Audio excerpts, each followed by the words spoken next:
Salut bien-aimés dans le Seigneur, que le Père, le Très-Haut, soit glorifié.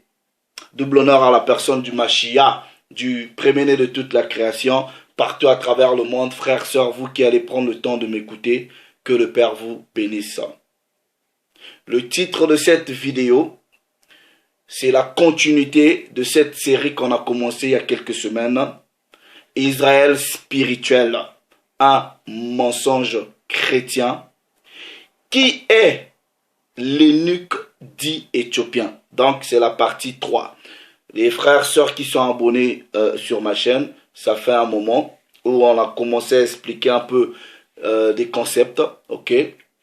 Des concepts de païens, des concepts de grecs, des concepts de romains, qui sont les païens que les apôtres ont apporté la bonne nouvelle, ok? Qui sont les Grecs? Est-ce que ce sont les païens étant que non israélites, ou ce sont des Grecs étant que des blancs, des Romains étant que des blancs? Vous voyez, depuis, à la lumière des Écritures, vous vous êtes rendu compte que ce n'est pas le cas. Ok? Le christianisme fait ce qu'on appelle par la théologie du remplacement. Ils veulent toujours remplacer, ils veulent universaliser les choses. Donc, aujourd'hui encore, nous allons parler de l'eunuque éthiopien pour voir c'est quoi sa nationalité réelle. Est-ce qu'il est éthiopien parce qu'il est fils de Ham, ou il y a quelque chose d'autre que la parole peut nous apprendre? S'il est réellement éthiopien, ben la parole va dire qu'il est réellement éthiopien. Mais s'il est autre chose, la parole aussi va le prouver.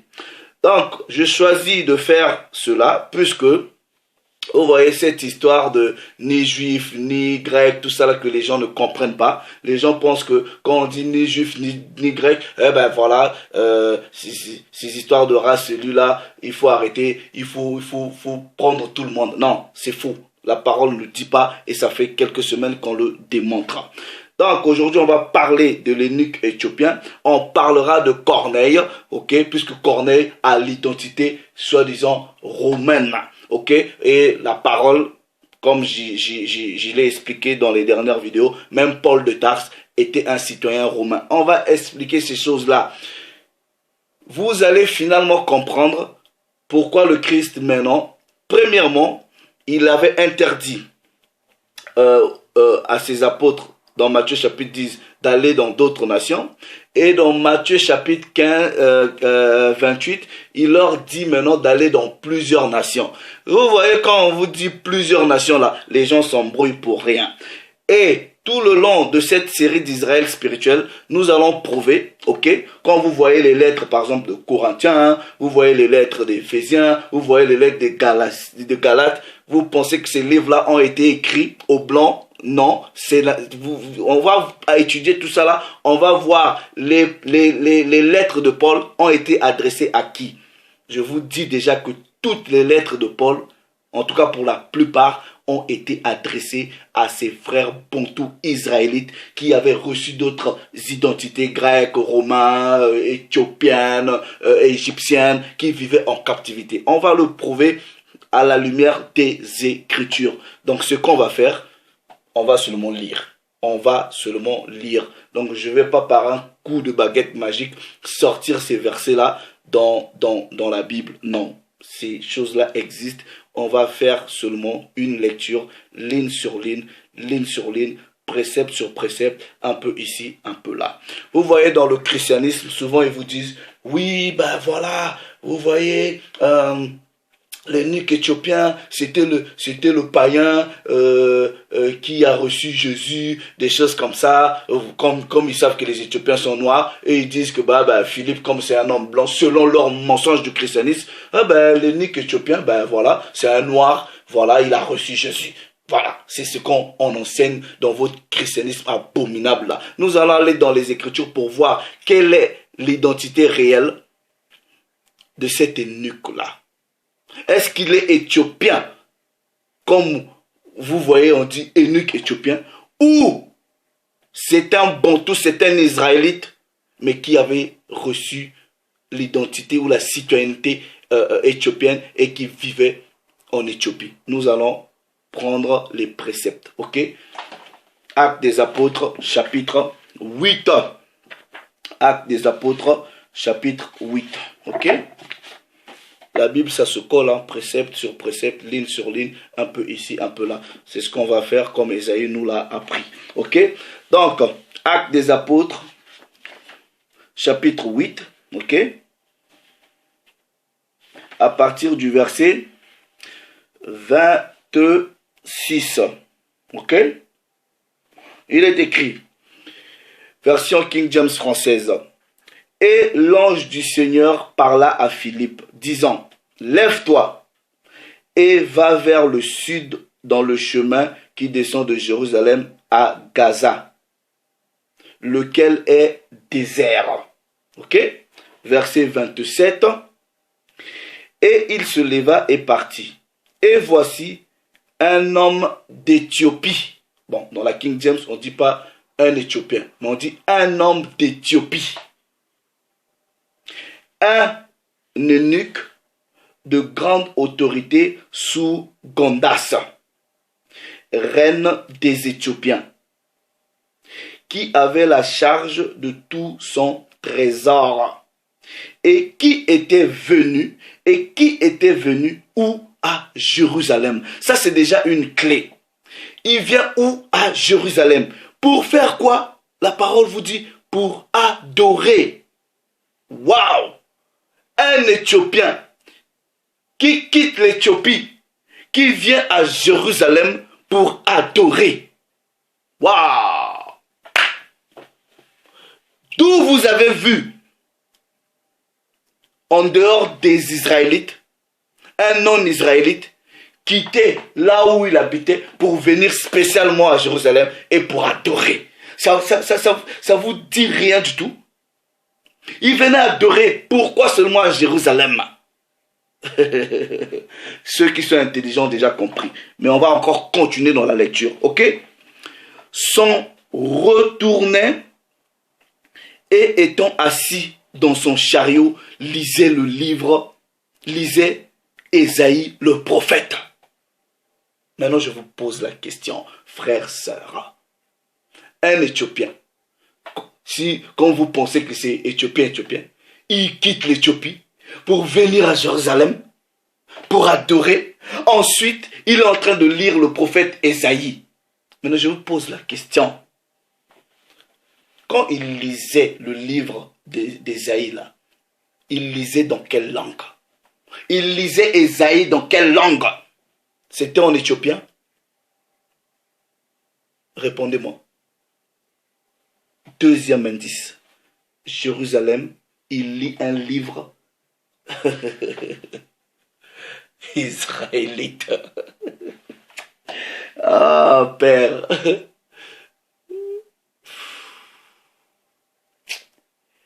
Que ton nom soit glorifié. Nous continuons la lecture, ok? Alors l'Esprit dit à Philippe, approche-toi et joins-toi à ce chariot. Et Philippe courut vers lui et l'entendit lire le prophète Ésaïe et dit, comprends-tu ce que tu lis? Vous pensez qu'il lisait ça par curiosité? Il lisait ça par curiosité? Réellement? Et il dit, comment le pourrais-je, à moins qu'un homme ne me guide? Vous allez comprendre pourquoi il lisait Ésaïe. Il ne pouvait pas comprendre et il demandait à ce qu'on lui explique. Et il désira de Philippe qu'il monte et s'asseye avec lui. Le passage de l'écriture qu'il lisait était celui-ci. Et il a été mené comme un mouton à l'abattoir et comme un agneau muet devant son tondeur. Ainsi, il n'a pas ouvert sa bouche. Dans son humiliation, son jugement a été retiré. Et qui déclarera sa génération, car sa vie est ôtée de la terre. Et l'eunuque répondit à Philippe et dit, je te prie, de qui le prophète dit-il cela? De lui-même ou d'un autre homme?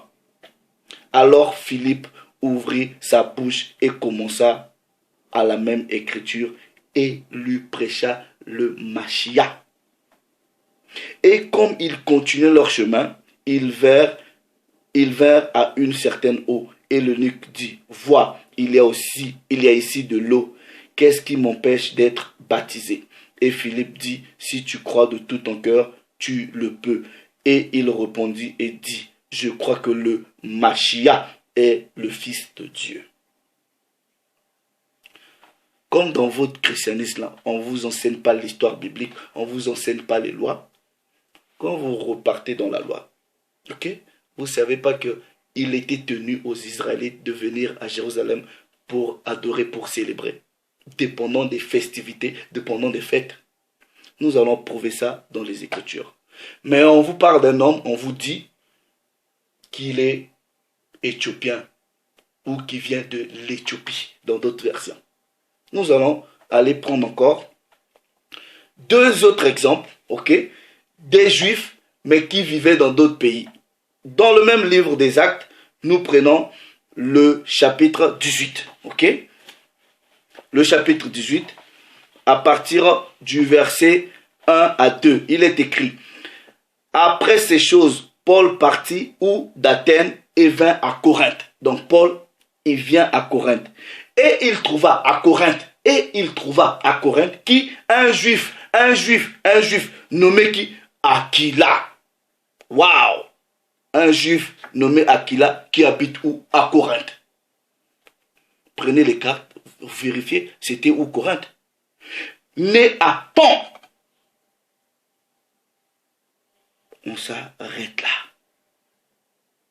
Un juif nommé Aquila, mais il est né à Pont.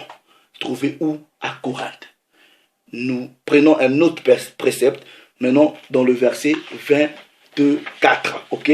Acte 18, verset 24. Un autre exemple, ok? Verset 24, on dit, et un certain juif, nommé qui? Apollos. Où? Né où? À Alexandrie. Oh, c'est où Alexandrie? C'est pas l'Égypte. Un juif nommé Apollos, né où? À Alexandrie. Bon, maintenant, posez-vous la question.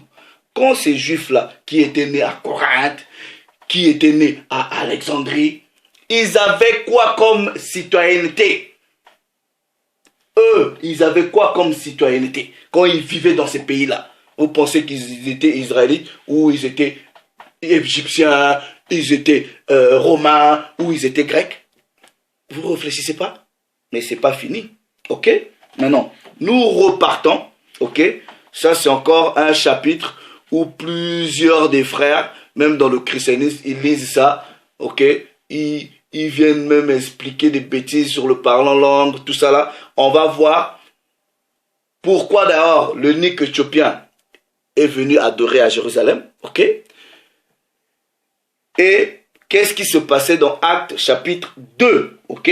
Actes chapitre 2. La raison principale de Actes chapitre 2, c'est la Pentecôte. Et la Pentecôte, vous allez dans la loi.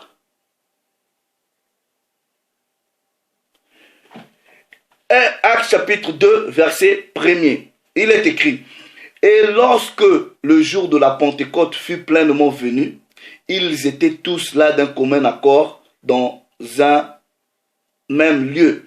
Et soudainement, il vint un son du ciel semblable à celui d'un vent impétueux et puissant. Et il remplit toute la maison où ils étaient assis. Qui étaient assis? Les disciples qui sont israélites. Ok? Et il leur apparut des langues fondues pareilles à du feu. Et il se posa sur chacun d'eux. Et ils furent tous remplis de l'Esprit Saint et commencèrent à parler en d'autres langues.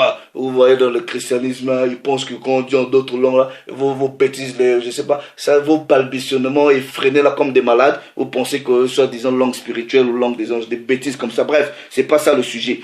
Et ils furent tous remplis de l'Esprit Saint et commencèrent à parler d'autres langues selon que l'Esprit leur donnait l'élocution. Maintenant, regardez bien, regardez bien. Et il y avait demeurant à Jérusalem des Juifs.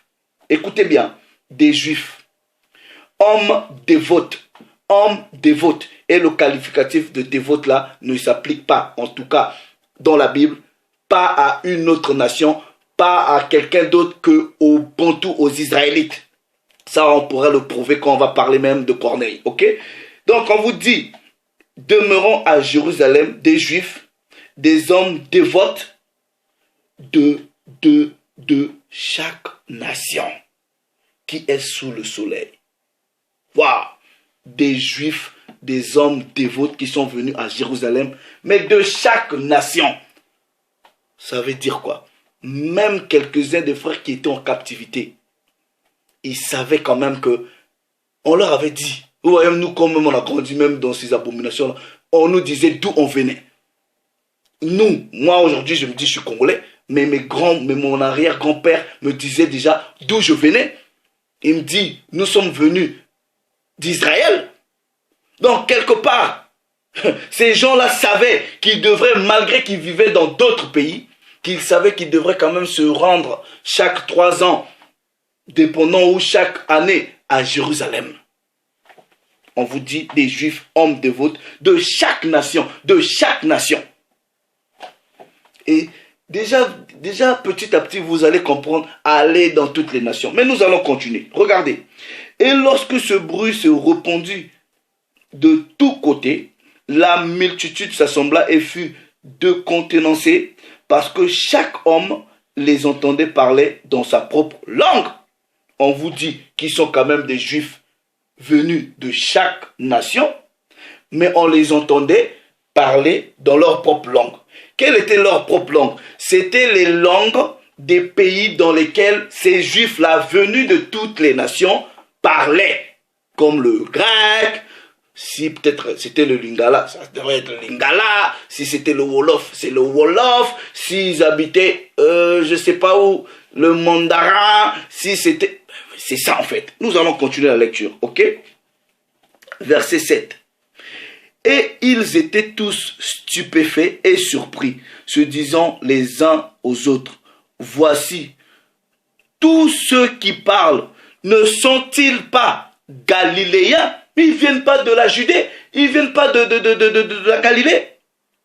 Et comment entendons-nous chaque homme dans notre propre langue, dans laquelle nous sommes nés?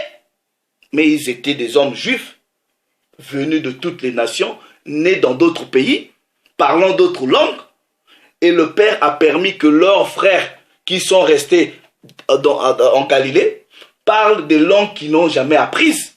C'est pour cela qu'ils étaient étonnés. Maintenant, nous allons voir, ok, les nationalités ou les pays de ces Juifs-là, nés dans certains pays, ok, les nationalités. On vous dit, Partès. Donc, il y avait des Juifs d'origine, des Israélites plutôt d'origine, venus, par exemple, d'autres pays, Partès, ok, Médès, Élanites, ok, donc, ils avaient aussi des identités, donc c'était des Hélénites, ok, Élamites, ok, et ceux qui demeurent en Mésopotamie. Donc, il y avait les Juifs qui étaient dispersés en Mésopotamie, mais qui sont quand même venus pour la Pentecôte à Jérusalem. Ok? Et en Judée, et en Cappadoce, et dans le Pont et l'Asie. La Phrygie, la Pamphylie, en Égypte. En Égypte, retenez bien, en Égypte. Donc, il y avait ces Israélites-là qui sont venus aussi d'Égypte. Et dans les quartiers de la Libye. Donc, quand on parle d'Égypte, on est déjà dans ce qu'on appelle aujourd'hui Afrique. Et l'Éthiopie, là, c'est en Afrique, ok? Regardez. Près de Cyrène. Et les étrangers de Rome. Qui étaient les étrangers de Rome? Ce sont les Israélites qui étaient nés là-bas, à Rome. Mais ils avaient la citoyenneté romaine. Et les étrangers de Rome, juifs et prosélytes. Il y avait ceux qui habitaient à Crète, qui étaient devenus des Crétois, ok? Et il y avait ceux qui habitaient dans le monde arabe, qui étaient devenus des Arabes. Mais c'était des hommes israélites. Et nous allons lire, vous allez voir que ça va se préciser. Nous les entendons parler dans nos langues des œuvres merveilleuses de Dieu. Et ils étaient tous stupéfaits. Et étaient dans le doute, se disant l'un à l'autre, que veut dire ceci? D'autres se moquaient, disaient, ces hommes sont remplis de vin nouveau. Mais Pierre, se tenant debout avec les 11, éleva sa voix et leur dit, vous, hommes de Judée. Dans d'autres versions, on dit, vous, hommes juifs. Nous pouvons prendre dans la Louis II, dans la Louis II, attendez. Je vais prendre vite fait. La Louis II, c'est un peu loin, je vais prendre dans mon téléphone vite fait. Donc, quand nous prenons dans la Louis II, Actes chapitre 2, à partir du verset 14, il est écrit, Alors, Pierre, se présentant avec les 11, éleva la voix et leur parla en ces termes. Hommes juifs. Est-ce que vous comprenez? Et vous qui séjournez à Jérusalem, sachez ceci et écoutez mes paroles. Regardez. Car ceux-ci ne sont pas ivres comme vous le supposez, voyant que ce n'est que la 3e heure du jour. Mais c'est ce qui a été dit par le prophète Joël. Et il arrivera au dernier jour, dit l'Éternel, que je reprendrai de mon esprit sur toute chair, et vos fils et vos filles prophétiseront. Mais les filles, là, les fils, quand vous partez dans la prophétie, mais ce sont les filles israélites, ce sont les fils israélites, ce n'est pas tout le monde, lisez la prophétie. Lisez la prophétie, Vos jeunes gens auront de visions et vos hommes âgés reverront des rêves, Voilà, maintenant, regardez, à partir du verset 22, et il arrivera que quiconque fera appel au nom du Seigneur sera sauvé. Verset 22. Écoutez bien. Verset 22. Vous, hommes d'Israël, dans la version populaire, on vous dit, vous, Israélites. Entendez ces paroles. Le Machia de Nazareth, un homme approuvé de Dieu parmi vous par des miracles et prodiges et signes, lesquels Dieu fit par lui au milieu de vous, comme vous-même vous le savez.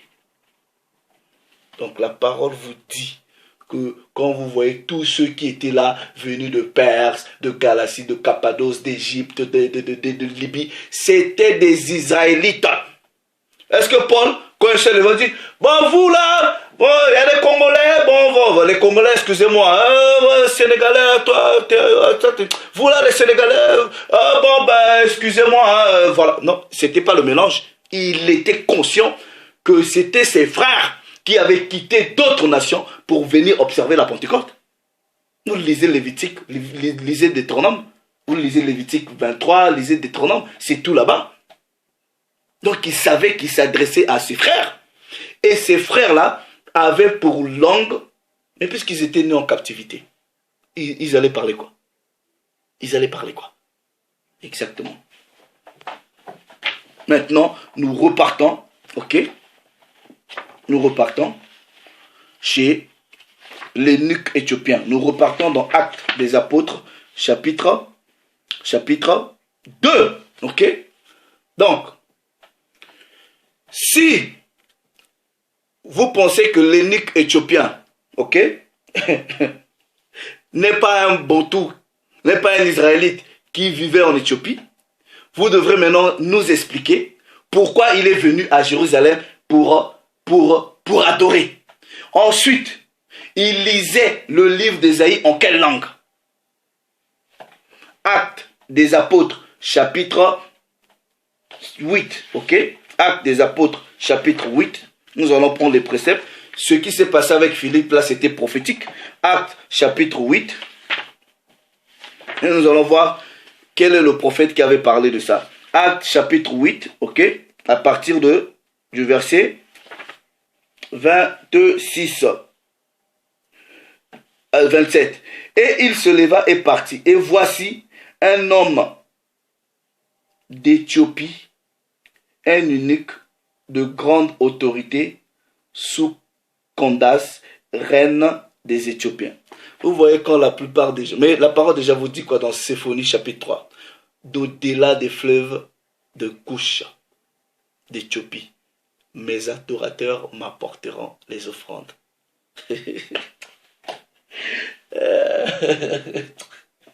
Mais le christianisme, c'est vraiment un mensonge. Ils montent aux gens, ils universalisent tout, mélangez tout, mélangez tout. La parole là, ça vous coupe. Ok? Donc, maintenant nous allons aller prendre les prophéties. Nous allons dans Ésaïe, puisqu'on vous dit qu'il était un eunuque. Ok? Ésaïe chapitre 11. Ésaïe chapitre 11. Regardez bien. Ésaïe chapitre 11. Ok? À partir du verset 11. Ok? À partir du verset 11 jusqu'au verset 12. Dans ce même temps, le Seigneur étendra une seconde fois sa main. Pour faire quoi? Pour racheter le reste de son peuple, dispersé. Où? En Assyrie. Puisqu'il y a eu la captivité syrienne, il y a eu des frères qui sont restés en Assyrie. En Égypte, comme on a lu dans Actes. En Égypte, puisqu'on vous dit Apollos est né en Alexandrie. En Égypte, à Patros. Et où? En Éthiopie. En Éthiopie. Come on! En Éthiopie. Que le Père devrait rassembler. Oh, c'est pour cela le Mashiach dans Matthieu chapitre 28 va maintenant leur dire, puisque dans Jean il dit, j'ai encore d'autres brebis qui ne font pas partie de cette bergerie-là. Il faut que j'aille les chercher. Mais il a commissionné les apôtres d'aller maintenant au-delà de la nation, aller prendre les frères et sœurs qui étaient dispersés. Et le prophète ici, il dit que dans ce temps, le Seigneur étendra une seconde fois sa main pour racheter le reste de son peuple dispersé en Assyrie et en Égypte, à Patros et en Éthiopie, à Élam. Quand vous lisez dans Actes, on vous parle des Élamites qui étaient venus aussi à Jérusalem, Actes chapitre 2, à Shinéar en Babylone, à Hamath et dans les îles de la mer. Il élèvera une bannière pour les nations. Il rassemblera les exilés d'Israël et recueillera les dispersés de Judée des quatre extrémités de la terre. Deux fois, j'ai comme l'impression, on ne lit pas la même Bible. La parole, elle est là. Est-ce que j'ai rajouté ces versets-là dans vos Bibles? Non. Donc, ce qui s'est passé avec Philippe là, c'était prophétique. La parole dit, ils viendront d'Éthiopie, d'Égypte, d'au-delà des fleuves de l'Éthiopie. Pour faire quoi? Pour venir adorer. Le Père va rassembler tous les exilés d'Israël. On va maintenant prendre une autre parole, ok? Une autre prophétie sur l'eunuque. Ésaïe chapitre 56. Attendez. Think so. Right. Verset 1. Ainsi parle l'Éternel. Observez ce qui est droit et pratiquez ce qui est juste. Car mon salut ne tardera pas à venir et ma justice à se manifester. Heureux l'homme qui fait cela et le Fils de l'homme qui y demeure ferme, gardant le sabbat pour ne pas le profaner et veillant sur sa main pour ne pas commettre aucun mal.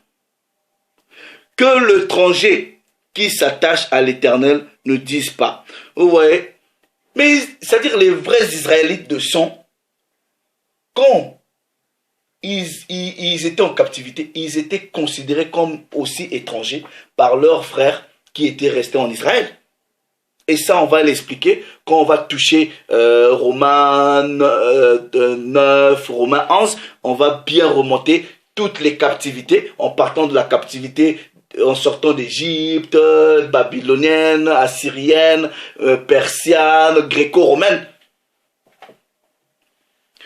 Que l'étranger qui s'attache à l'Éternel ne dise pas « l'Éternel me séparera de son peuple » et que l'eunuque ne dise pas « voici, je suis un arbre sec » car ainsi parle l'Éternel aux eunuques qui garderont mes sabbats, qui choisiront ce qui m'est agréable et qui persévéreront dans mon alliance. Je donnerai dans ma maison et je donnerai dans ma maison et dans mes murs une place et un nom préférable à des fils et à des filles. Je leur donnerai un nom éternel qui ne périra pas. Et les étrangers qui s'attacheront à l'Éternel pour le servir, pour aimer le nom de l'Éternel, pour être ses serviteurs, tous ceux qui garderont le sabbat pour ne point le profaner et qui persévéreront dans mon alliance, je les emmènerai sur ma montagne sainte et je les joindrai dans ma maison de prière. Leurs holocaustes et leurs sacrifices seront agréés sur mon autel, car ma maison sera appelée une maison de prière de tous les peuples. C'est-à-dire, si vous venez du Congo, du Brésil, ou je sais pas, vous allez pour adorer, comme le Père a dit, il va vous recevoir. Et c'est ce que l'eunuque éthiopien avait fait. Parce qu'il connaissait, malgré qu'il vivait en captivité, il savait que je devrais quand même aller là d'où je viens. Maintenant, il a un livre, mais il vit en captivité. C'est pour cela il a fallu maintenant que l'apôtre l'initie en lui expliquant que voilà ce que tu es en train de lire, voilà. Il lui a décortiqué les Écritures et il lui a donné le baptême. Maintenant, je vous pose la question. Vous pensez que quand cet eunuque-là est reparti en Éthiopie, mais lui déjà qui s'est retrouvé en Éthiopie là-bas, qui a fait le voyage, vous pensez qu'il n'avait pas ses frères là-bas? Il n'a pas apporté la nouvelle? L'eunuque éthiopien, qui est dit éthiopien, c'est un Israélite, c'est un Bantou qui avait la citoyenneté éthiopienne. Et il est venu, à Jérusalem pour adorer. Un point, un trait. Le Père s'est encore glorifié. Qu'on ne vous monte pas, qu'on ne vous trompe pas, Ces chrétiens-là dans le christianisme, ils sont incapables, vos pasteurs avec des gros ventres, ils sont incapables de coller les préceptes. Ils font que des agitations. Vous voyez, ils font que du bruit, ils vous vendent du rêve, ils vont vous dire, blablabla, vous voyez Philippe, c'est nous les païens, on nous a acceptés, vous voyez, bon, il y a même un Éthiopien qui a reçu Jésus, tout ça là, on pense que Philippe là c'est un homme blanc, mais vous êtes malade, je vous dis, vous êtes malade. Prouvez-nous quelle est la raison. Quelqu'un, il est soi-disant éthiopien, il quitte l'Éthiopie, il fait un voyage à Jérusalem pour aller adorer. Adorer qui? Et il a un livre. Il lit ce livre-là dans quelle langue? Je m'arrête là. La suite, on va expliquer. Vous voyez quand on vous dit ni juif ni grec, on va expliquer tout. Vous voyez les épîtres de Paul là. Est-ce qu'il a adressé ça à qui? Quand il envoyait ces lettres-là, est-ce qu'il envoyait ces lettres-là aux Blancs, aux Chinois, ou il envoyait ces lettres-là aux Noirs ou à ceux de sa race? On va le prouver dans les Écritures. Je dis, on va prouver dans les Écritures. Pas avec un seul verset, mais précepte sur précepte, ligne sur ligne. On va dans la loi, on revient dans les prophètes, on va dans la nouvelle alliance, et c'est comme ça que la Bible s'explique. Pour l'heure, je m'arrête là. Le Père s'est encore glorifié. Shalom les frères.